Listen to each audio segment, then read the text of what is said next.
आप सभी का स्वागत है हमारे YouTube चैनल लक्ष्य तक पर। जितने भी लोग सीटेट की तैयारी करने के लिए हमारे साथ जुड़े हैं उनके लिए हम रेगुलर एक महामैराथन की क्लास उपलब्ध करा रहे हैं। तो आज भी हम एक मैराथन क्लास लेकर आए हैं। तो चलिए, 7 जुलाई को आपको पेपर देना होगा, आपको डेट याद रहना चाहिए। चलिए देखते हैं आज का सब्जेक्ट महामैराथन के अंतर्गत क्या होगा। सब्जेक्ट होगा हमारा बाल विकास और पर्यावरण। दो सब्जेक्टों की तैयारी एक क्लास में हम कराने वाले हैं। तो चलिए, 2 विषय के साथ और 60 नंबर पक्का कर लो। देख लीजिए, हमारा भी यह थीम है कि 2 विषय कराएंगे आपको और 60 नंबर भी पक्का आपको करा देंगे, क्योंकि आपको पता होना चाहिए कि 60 नंबर बहुत ही महत्वपूर्ण रोल अदा कर सकता है। ठीक है, तो चलिए लेट ना करते हुए शुरू करते हैं क्लास को। इससे पहले अगर आपने हमारे चैनल को सब्सक्राइब नहीं किया तो निवेदन यही करेंगे कि सब्सक्राइब करके बेल आइकन को जरूर ऑन करिएगा। ठीक है, चलिए लेट ना करते हुए पहला सब्जेक्ट स्टार्ट करते हैं, तो जो कि हमारा बाल विकास होगा। हमने आपसे बताया था कि हम टॉपिक वाइज इसके अंतर्गत प्रैक्टिस सेट कराते चलेंगे। हमने आपको पिछले क्लासेस में जो भी कराया आप टॉपिक याद कर लीजिए। आज का हमारा टॉपिक होगा बाल केंद्रित एवं प्रगतिशील शिक्षा की अवधारणा। कुछ प्रश्न पहले भी करा चुके हैं, कुछ प्रश्न आज करा रहे हैं, क्योंकि टॉपिक लंबा है। थोड़ा थोड़ा प्रश्न हम आपको कराएंगे। अगर क्लासेज बहुत बड़ी हो जाएंगी तो आप पढ़ेंगे नहीं। हाथ जोड़ के आपसे निवेदन करेंगे पूरी क्लासेज को जरूर देखिएगा। प्रश्न देखिए, प्रश्न है हमारा, बाल केंद्रित शिक्षा का समर्थन निम्नलिखित में से किस विचारक द्वारा किया गया। आपसे कहा जा रहा है बाल केंद्रित शिक्षा का समर्थन किसके द्वारा किया गया। ए ऑप्शन पियाजे, B option John Dewey, C option Darwin और डी ऑप्शन इनमें से कोई नहीं। तो चलिए कमेंट करके उत्तर बताइए, पियाजे, जॉन डेवी या डार्विन या इनमें से कोई नहीं, जो कौन थे बाल केंद्रित शिक्षा का समर्थन करने वाले। तो चलिए कमेंट करके उत्तर बताइए। तो वह थे जॉन डेवी महोदय। जॉन डेवी ने बाल केंद्रित शिक्षा का समर्थन किया था। हमारा बी ऑप्शन सही हो जाएगा। अगले प्रश्न देखते हैं। अगले प्रश्न है हमारा, जॉन डेवी द्वारा समर्थित लैब विद्यालय के उदाहरण है। किस विद्यालय के उदाहरण है। ए ऑप्शन फैक्ट्री विद्यालय, बी ऑप्शन प्रगतिशील विद्यालय, सी ऑप्शन पब्लिक विद्यालय और डी ऑप्शन सामान्य विद्यालय। चलिए कमेंट करके उत्तर बताइए। कम समय में अधिक प्रश्नों की प्रैक्टिस सेट कराएंगे। आप बने रहिए, पूरी क्लास को जरूर देखिए। एक क्लास देखिए, उसके बाद खुद निर्णय करिए कि आपको यह क्लास कैसी लगी। आपको आगे पढ़ना है कि हमारे साथ कि नहीं जुड़ना है, आप ये देख सकते हैं। ठीक है, चलिए, जॉन डेवी के द्वारा जो लैब विद्यालय स्थापित किया गया था वह था प्रगतिशील विद्यालय के अंतर्गत। हमारा ऑप्शन बी सही हो जाएगा, प्रगतिशील विद्यालय। अगला प्रश्न देखिए, सीडीपी में एक टॉपिक लेकर आए हैं और एबीएस में भी एक टॉपिक लेकर आएंगे। रोजाना इस प्रकार से 2 से 3 सब्जेक्टों की क्लासेज हम आपके समक्ष लाएंगे, और भी टॉपिक वाइज लाएंगे, क्योंकि अब आखिरी समय में आपको टॉपिक वाइज प्रैक्टिस सेट करा सकते हैं। और मैराथन के जरिए हम आपको टॉपिक वाइज क्लासेज करा रहे हैं। एक टॉपिक एक सब्जेक्ट लेकर नहीं आएंगे, हम 2 से 3 सब्जेक्ट लेकर आएंगे और 2 से 3 टॉपिक को लेकर आएंगे। जैसे सीडीपी में एक टॉपिक लेकर आएंगे, एवीएस में एक टॉपिक लेकर आएंगे, हिंदी में एक टॉपिक लेकर आएंगे। अगर आपने हमारे पिछले क्लासेज को नहीं देखा तो आपसे हाथ जोड़ के निवेदन करेंगे आप पिछले क्लासेज को जरूर देख लीजिए, क्योंकि उससे आपको बहुत ज़्यादा लाभ होने वाला है। ठीक है, चलिए अगला प्रश्न देखते हैं।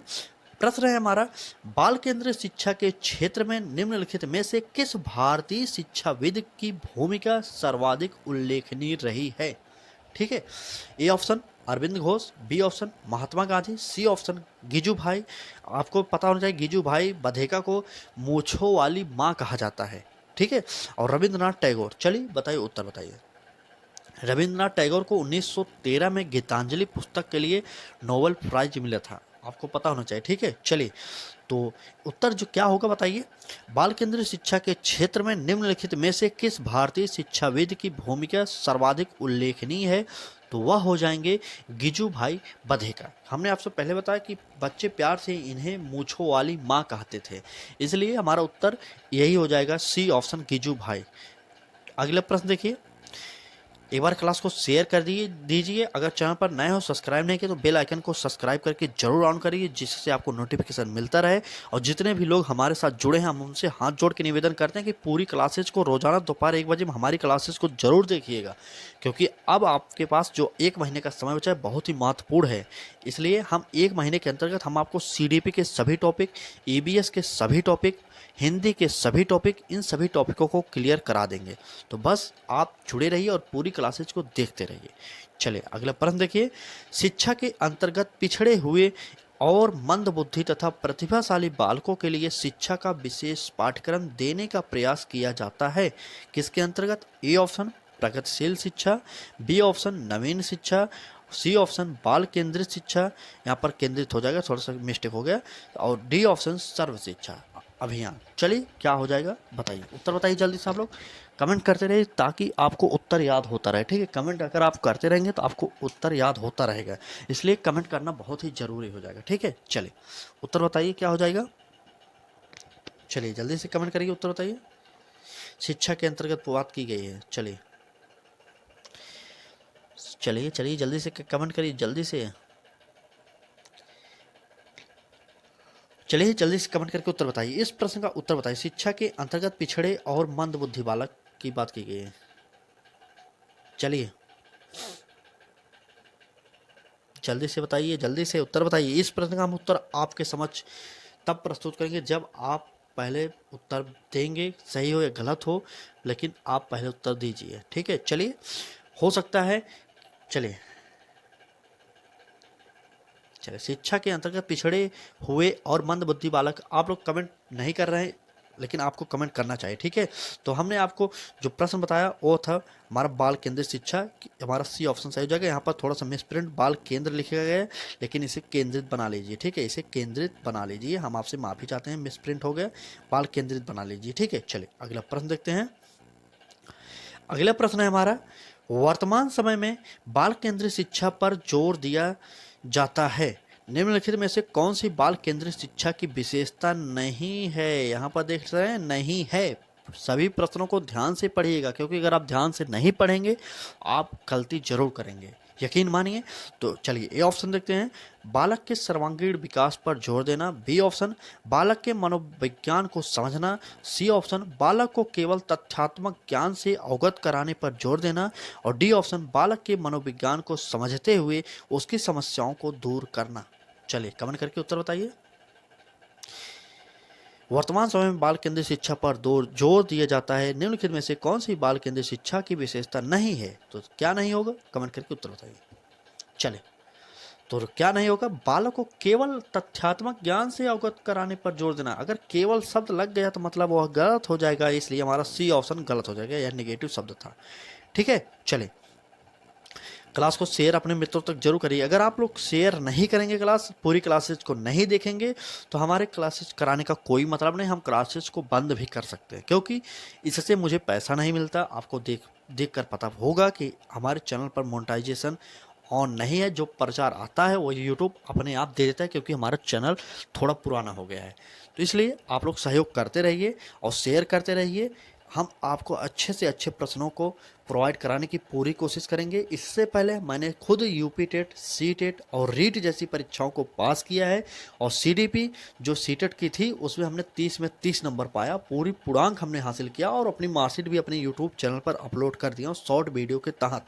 आप देख सकते हैं हमारे चैनल पर जाकर, ठीक है। और कमेंट मत करिए, क्लास दोनों पेपरों के लिए उपयोगी है, पेपर 1 और पेपर 2 दोनों के लिए आवश्यक है, ठीक है। चलिए प्रश्न देखिए क्या है। आजकल शिक्षा के विभिन्न आधारों पर विशेष जोर दिया जाता है। आधुनिक शिक्षा प्रणाली के एक सार्थक के रूप में आपके अनुसार बालक की शिक्षा निम्नलिखित में से किस पर आधारित होनी चाहिए? ए ऑप्शन बालक के आर्थिक स्तर पर, बी ऑप्शन बालक के सामाजिक स्थिति पर, सी ऑप्शन बालक की इच्छा एवं रुचि पर, और डी ऑप्शन बालक की मूल प्रवृत्तियां, परिणाम और समय पर। चलिए कमेंट करके उत्तर बताइए, चलिए जल्दी जल्दी कमेंट करते रहिए। प्रश्न नहीं समझ पाए एक बार फिर पढ़ दे रहा है। आजकल शिक्षा के विभिन्न आधारों पर विशेष जोर दिया जाता है। आधुनिक शिक्षा प्रणाली के एक सार्थक के रूप में आपके अनुसार बालक की शिक्षा निम्नलिखित में से किस पर आधारित होनी चाहिए? क्या बालक के आर्थिक स्तर पर होनी चाहिए, बालक की सामाजिक स्तर पर, बालक की इच्छा एवं रुचि पर, या बालक की मूल प्रवृत्तियां, परिणाम और समय पर? चलिए कमेंट करके उत्तर बताइए। तो इस प्रश्न का जो उत्तर होगा वह होगा बालक की मूल प्रवृत्तियां, परिणाम और समय पर। यह हमारा डी ऑप्शन सही हो जाएगा, ठीक है। यहाँ पर परिणाम की जगह अगर प्रेरणाएं लिखा हो वह भी सही हो जाएगा, ठीक है। चलिए अगला प्रश्न देखते हैं। अगला प्रश्न है हमारा, बाल केंद्रित शिक्षा के समर्थक के तौर पर आपके अनुसार निम्नलिखित में से किसका महत्व सर्वाधिक है? आपसे कहा जा रहा है बाल केंद्रित शिक्षा के समर्थक के तौर पर आपके अनुसार निम्नलिखित में से किसका महत्व सर्वाधिक है? ए ऑप्शन देखिए, शिक्षक बालक के व्यक्तित्व का कहाँ तक विकास कर पाता है। बी ऑप्शन, शिक्षक कितना ज्ञानी, आकर्षक और अच्छा युक्त है। सी ऑप्शन, शिक्षक अपने विद्यालय को कितना अधिक भव्य दर्श बना पाने में सक्षम है। और डी ऑप्शन, शिक्षक की पहचान का दायरा कितना विस्तृत है। चलिए उत्तर बताइए। तो बाल केंद्रित शिक्षा के समर्थक के तौर पर आपके अनुसार निम्नलिखित में से किसका महत्व सर्वाधिक है? वह हो जाएगा शिक्षक बालक के व्यक्तित्व का कहाँ तक विकास कर पाता है। यह जो ऑप्शन हमारा ए है यही सही हो जाएगा, ए ऑप्शन सही हो जाएगा, शिक्षक बालक के व्यक्तित्व का कहाँ तक विकास कर पाता है। चलिए अगला प्रश्न देखते हैं। अब हमने देखिए अभी तक आपने सीडीपी के जितने भी प्रश्न पढ़े एक टॉपिक से लिए गए थे। अब हम यहाँ पर एनसीईआरटी पर्यावरण को लेकर आए हैं आपके लिए समझ। एनसीईआरटी पर्यावरण के अंतर्गत कुछ प्रश्नों को हम कराने वाले हैं जो कि एक टॉपिक से संबंधित होगा। तो उस टॉपिक का हम नाम भी आपको बता देंगे, लेकिन आप पूरी क्लासेस को जरूर देखिएगा तभी आपको लाभ होगा। उस टॉपिक का नाम है जो एनसीईआरटी पर्यावरण के अंतर्गत आज के ये इस क्लास में प्रश्न लाए हैं, उसका टॉपिक का नाम है जंतु और पौधे। आप अपने सिलेबस को देखिए और उसमें देखिए यहाँ पर लिखा जरूर गया होगा कि जंतु एवं पौधे। चलिए क्लास को स्टार्ट करते हैं। अभी तक आप क्लास को देख रहे हैं, इसका मतलब आपको क्लास अच्छी लग रही है। अगर क्लासेज अच्छी लग रही हो तो शेयर जरूर करिए और चैनल को सब्सक्राइब करके बेल आइकन को ऑन जरूर करिएगा। निवेदन बस इतना करेंगे कि पूरी क्लासेज को जरूर देखिएगा। अगर आप पूरी क्लासेज देखेंगे तभी आपको लाभ हो सकता है, ठीक है। चलिए अगला प्रश्न देखते हैं। पर्यावरण का पहला प्रश्न इस क्लास का, प्रकाश संश्लेषण की क्रिया में हरे पौधों द्वारा बाहर निकलने वाली गैस हैं। A option carbon dioxide, B option nitrogen, C option oxygen और डी ऑप्शन उपरोक्त में से कोई नहीं। तो आपको पता होगा, सब जानते होंगे, प्रकाश संश्लेषण की क्रिया में हरे पौधों द्वारा बाहर निकलने वाली गैस जो होती है वह हो जाएगा ऑक्सीजन। हमारा सी ऑप्शन सही हो जाएगा, ऑक्सीजन, ठीक है, सी ऑप्शन। चले अगला प्रश्न, यह देखिए एनसीईआरटी के प्रश्न हैं। यकीन माने एनसीईआरटी से हूबहू प्रश्न छपेंगे आपके पेपर में। आपको पता होना चाहिए, अगर आप दिए होंगे एक बार पेपर आपको जानते होंगे, नहीं दिए पहली बार देने जा रहे हैं तो आप समझ जाइए कि एनसीईआरटी बहुत ही महत्वपूर्ण है। सीटेट पर्यावरण हो या सीडीपी, सीटेट जो है सीबीएसई केंद्र बोर्ड कराती है, आपको पता होगा। तो सीबीएसई बोर्ड में एनसीईआरटी की किताबें चलती हैं और एनसीईआरटी की किताबों के द्वारा ही प्रश्नों को बनाया जाता है सीटेट के द्वारा, ठीक है। चलिए प्रश्न देखिए, विसर्जी लता से संबंधित है। विसर्जी लता होती है, क्या संबंधित है? ए ऑप्शन खीरा, तरबूज, पुदीना, यह सभी। चलिए बताइए क्या हो जाएगा विसर्जी लता। जल्दी से कमेंट करिए, कमेंट करिए। तो विसर्जी लता के अंतर्गत खीरा, तरबूज और पुदीना सभी आ जाएंगे। तो इस प्रकार से हमारा उत्तर हो जाएगा यह सभी, उपरोक्त सभी हो जाएगा, डी ऑप्शन सही हो जाएगा। अगले प्रश्न देखते हैं।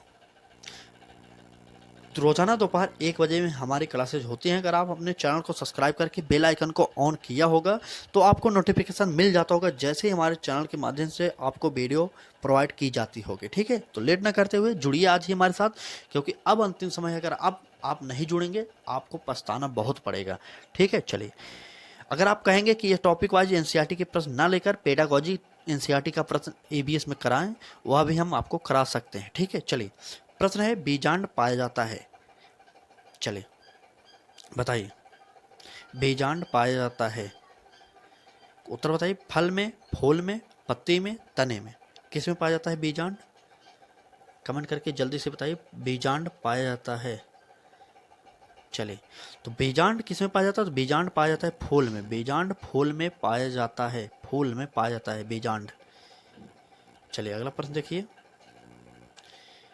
अगला प्रश्न है, निम्नलिखित में से कौन सा पौधा यह बताने में समर्थ होता है कि फसल को कब पानी की आवश्यकता है? आपसे कहा जा रहा है निम्नलिखित में से कौन सा पौधा यह बताने में समर्थ होता है कि फसल को कब पानी की आवश्यकता है। एक ए ऑप्शन समोद्भिद, B option croton, C option जलोद्भिद और डी ऑप्शन इनमें से कोई नहीं। तो चलिए कमेंट करके उत्तर बताते रहिए आप लोग, क्या हो जाएगा उत्तर।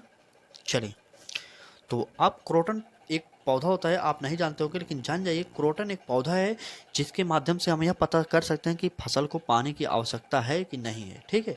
चलिए अगला प्रश्न देखते हैं। थोड़ा स्पीड तेज करेंगे क्योंकि समय हमें लग रहा है कि अगर ज़्यादा समय लग जाएगा तो आप क्लासेस पूरी नहीं देखेंगे, इसलिए हम छोटी क्लासेस लाते हैं और उसमें अधिक से अधिक प्रश्नों को कराने की कोशिश करते हैं। चलिए प्रश्न होगा हमारा, चमेली का तेल उसके से निकाला जाता है, किससे निकाला जाता है? फल से निकाला जाता है चमेली का तेल, या फूल से, या बीज से, या इनमें से कोई नहीं। तो चलिए बताइए चमेली का तेल किससे निकाला जाता है? तो आपको पता होना चाहिए चमेली का तेल जो है फूल से निकाला जाता है। हमारा बी ऑप्शन सही हो जाएगा। चले, बी ऑप्शन सही हो जाएगा। अगले प्रश्न देखते हैं। क्लास को शेयर जरूर करिएगा, चैनल पर नया हो तो चैनल को सब्सक्राइब करके बेल आइकन को जरूर ऑन कर लीजिए, ठीक है। चलिए अगला प्रश्न है, निम्नलिखित में से कौन सा उदाहरण उद्दीपन अनुक्रिया प्रक्रिया को दर्शाता है? निम्नलिखित में से कौन सा उदाहरण उद्दीपन अनुक्रिया प्रक्रिया को दर्शाता है? ए ऑप्शन, कॉकरोच का रोशनी देखकर छिप जाना। बी ऑप्शन, सूरज छिपने के पश्चात फूलों का बंद होना। सी ऑप्शन, मनपसंद व्यंजन देखकर मुंह में पानी आना। डी ऑप्शन, उपरोक्त में से कोई नहीं। तो चलिए कमेंट करके बताइए। यहाँ पर थोड़ा सा मिस्टेक हो गया, उपरोक्त में से कोई नहीं, नहीं उपरोक्त सभी हो जाएगा, ठीक है। ये ऑप्शन सभी हो जाएगा, ठीक।